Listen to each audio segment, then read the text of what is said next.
Not that I hooked up with any, but we did go to Detroit to get a prostitute one time. That was pretty sweet. What happened? Okay. How much was it? I'll get to that. How many porta potties did you knock down on the way to getting? We did do that. Was a big thing we did. Knock down porta potties. Knock down porta potties is like the step 2. Take a shit on top of the porta potty. Wait, what was this? I'm sorry. What? On the way to get a prostitute? Not on the way. I think of people of our generation, like the worst job that you could possibly have is be the porta potty guy, like the guy that worked for like Honey Pot or something like that. Because every day he would have to come in and would just be like porta potty knocked over because that was just the thing. Like there was no it's so rewarding. Better outlet for our precociousness was porta potties. Right, porta potties are funny, right? Poop involved. They smell terrible. They're usually in like nice neighborhoods because that's where people are like building up stuff, right? So you push it over. The loud sound is so satisfying, and then you feel that wave of like toilet water swishing over, and you're like, I'm at one with the universe right now. Like we're all just on this elemental. And it's one of those things, right, where if you knock it over, you don't necessarily break it.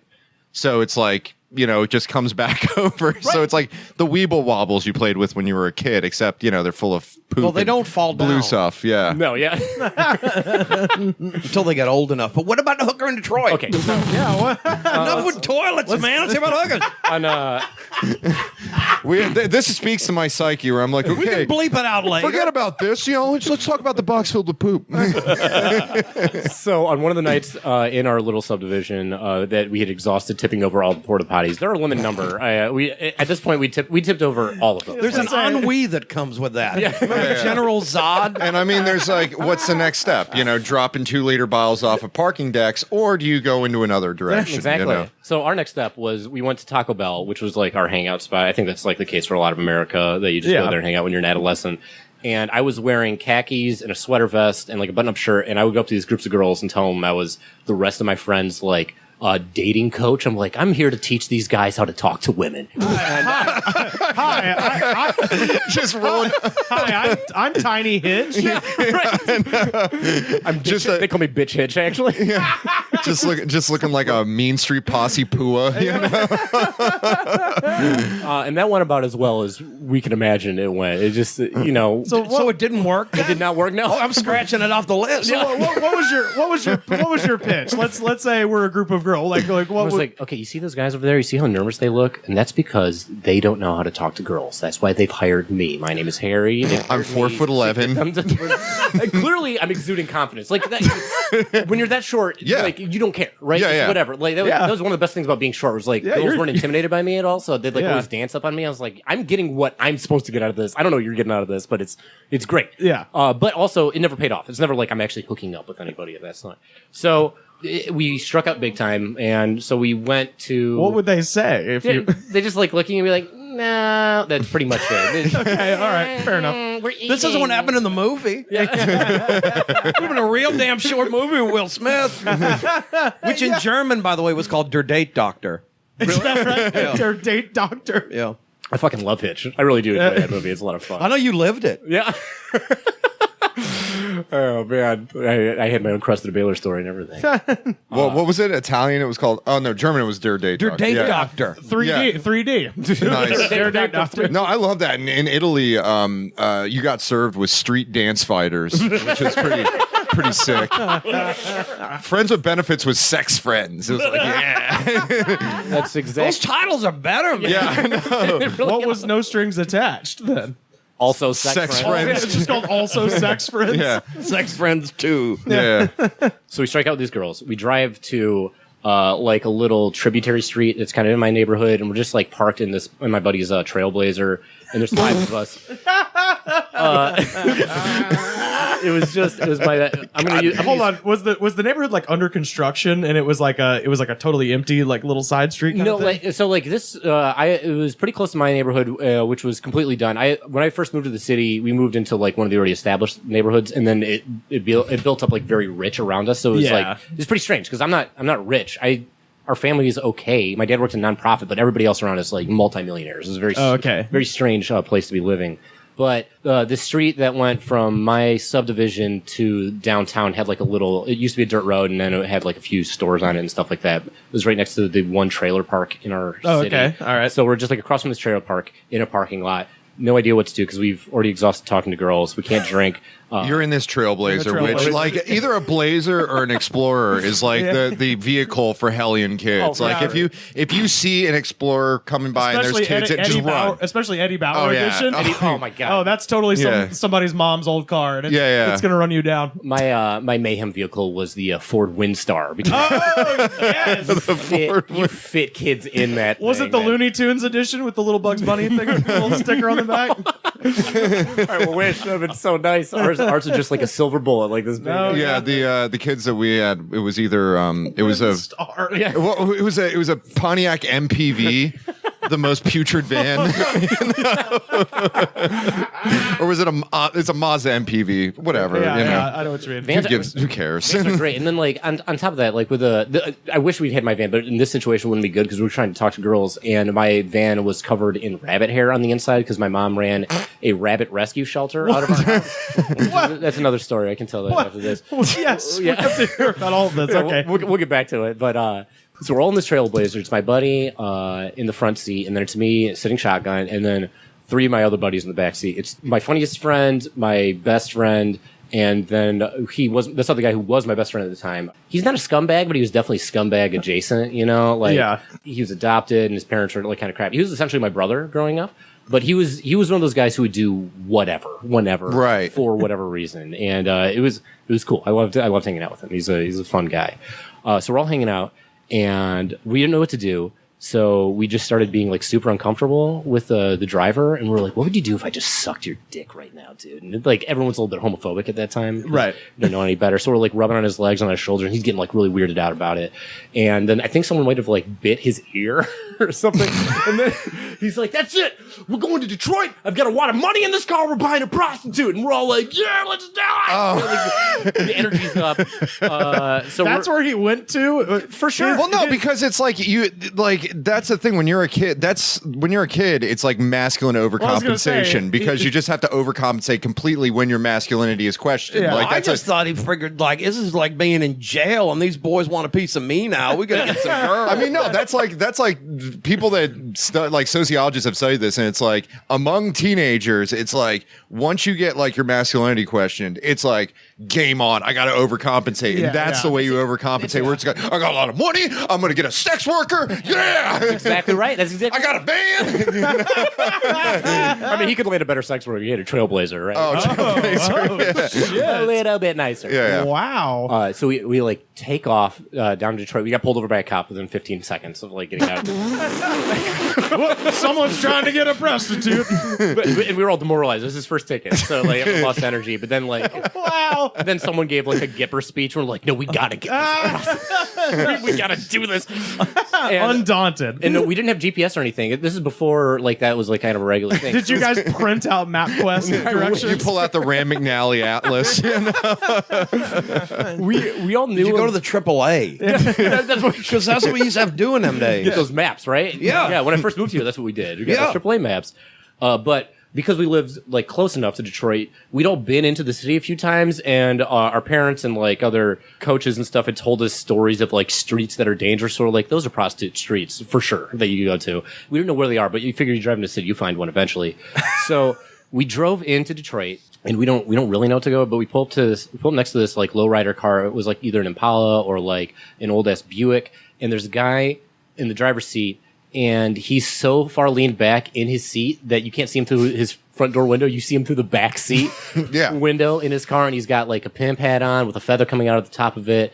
And this guy probably knows something. So I rolled down the window. I was like, "Hey man, do you know where we can find some some ladies?"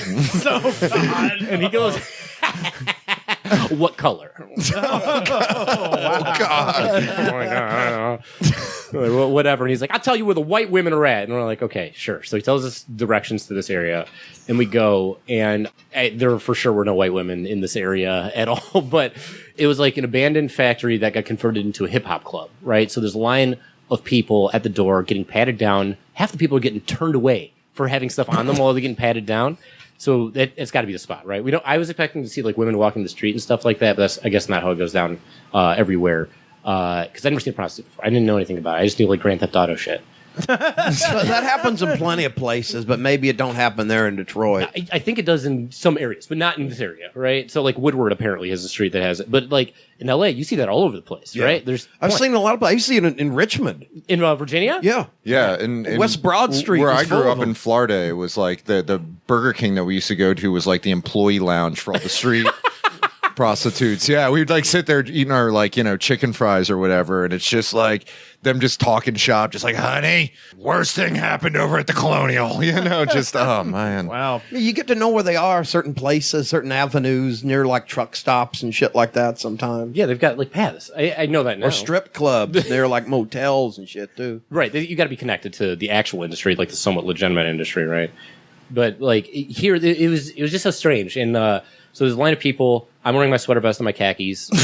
I'm tiny. I forgot that you're still dressed like you're about to go out on a yacht. And I look 10, like easily 10 years old at this point. And so we get up to the spot and we're like, this has to be the place. And I'm like, all right, I'm going to go wait in line. Who's coming with me? And no one says anything. So I walk to the line and it's just me. I'm letting people go in front of me just so I can be last. And there's me and the bouncer.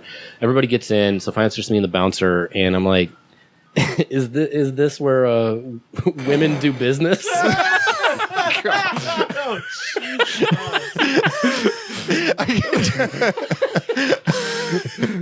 He just says, yeah.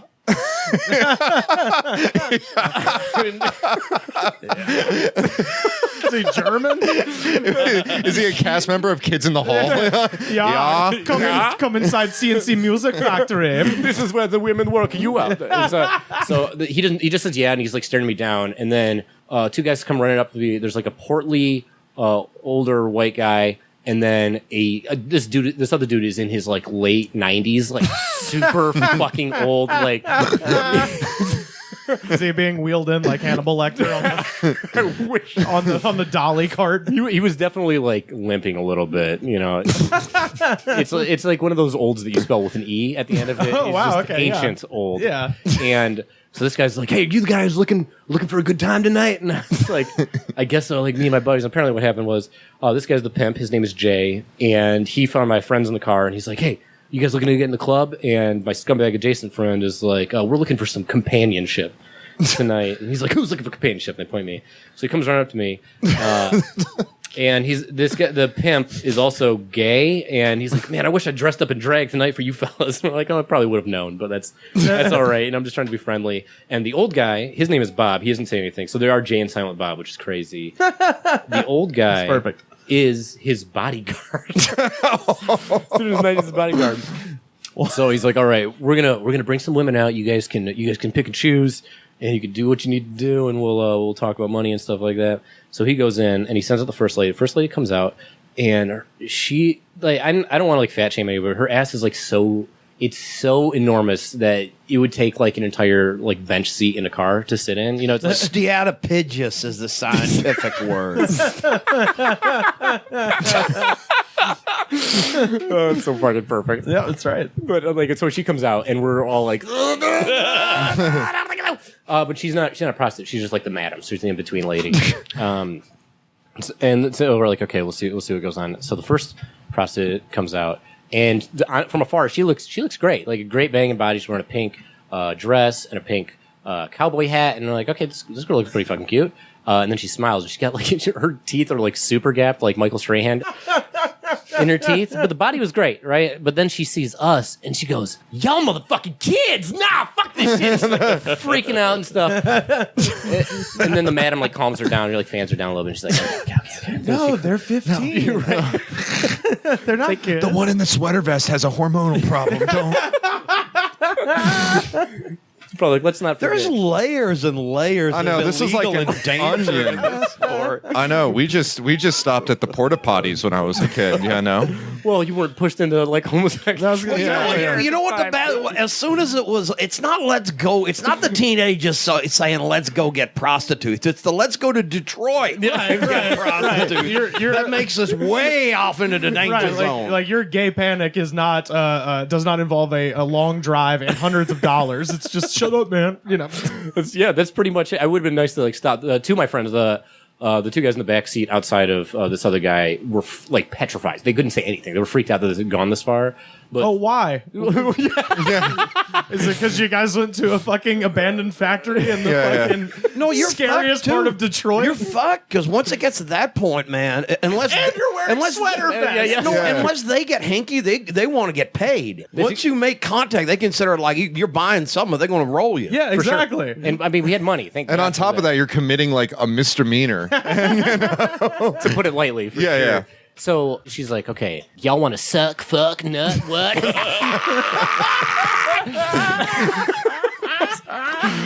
And I'm like our spokesperson, so it's like, ladies and gentlemen of the assembled empty factory. It's just like, listen my name here. is Harry Moroz. Listen here, my friends are scared of women. I am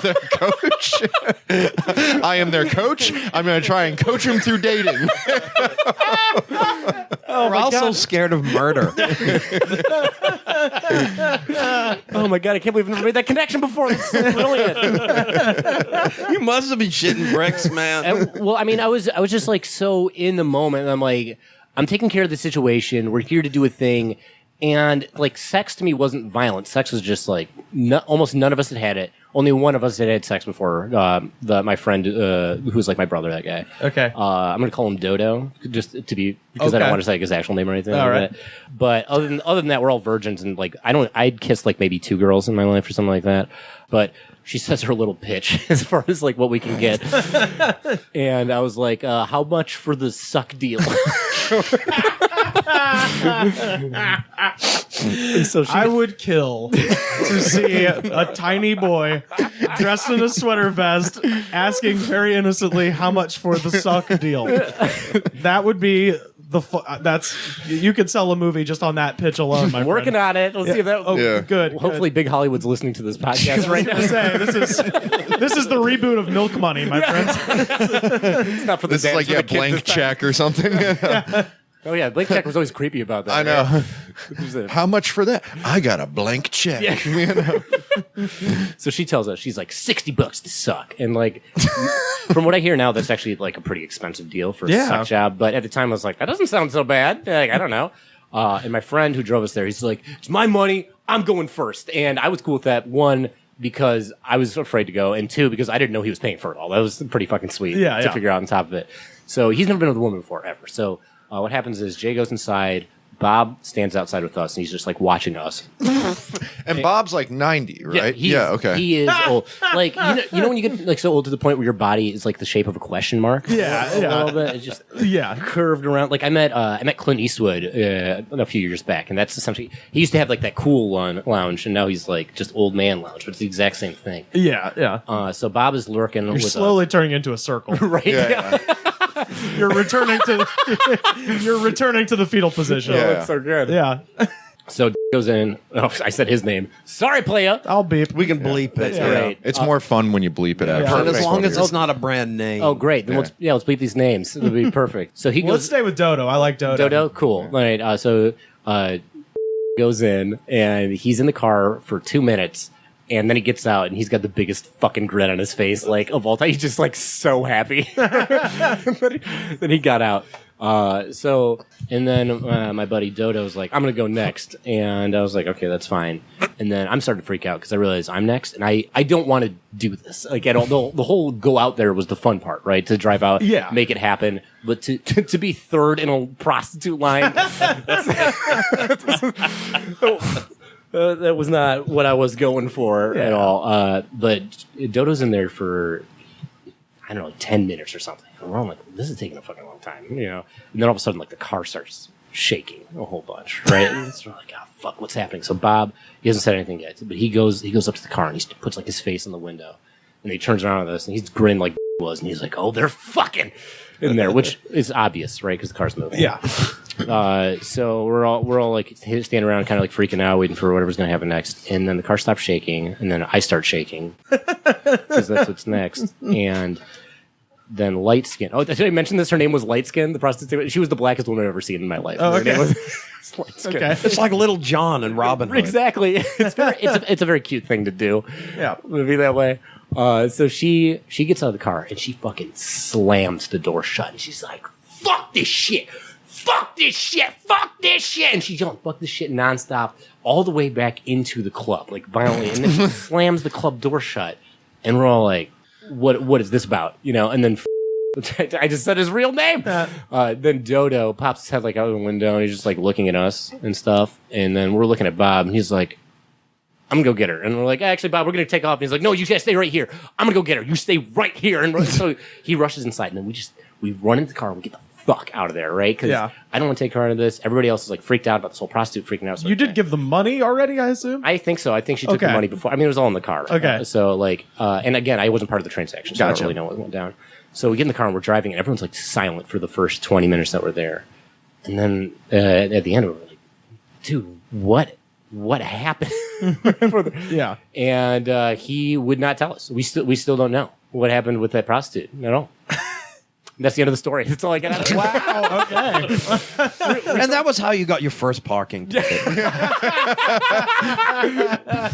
And the weird thing was, he got pulled over again by the cops on the way back. Awesome. We all felt really bad about it, but we tipped over a porta potty when we got back. Felt better.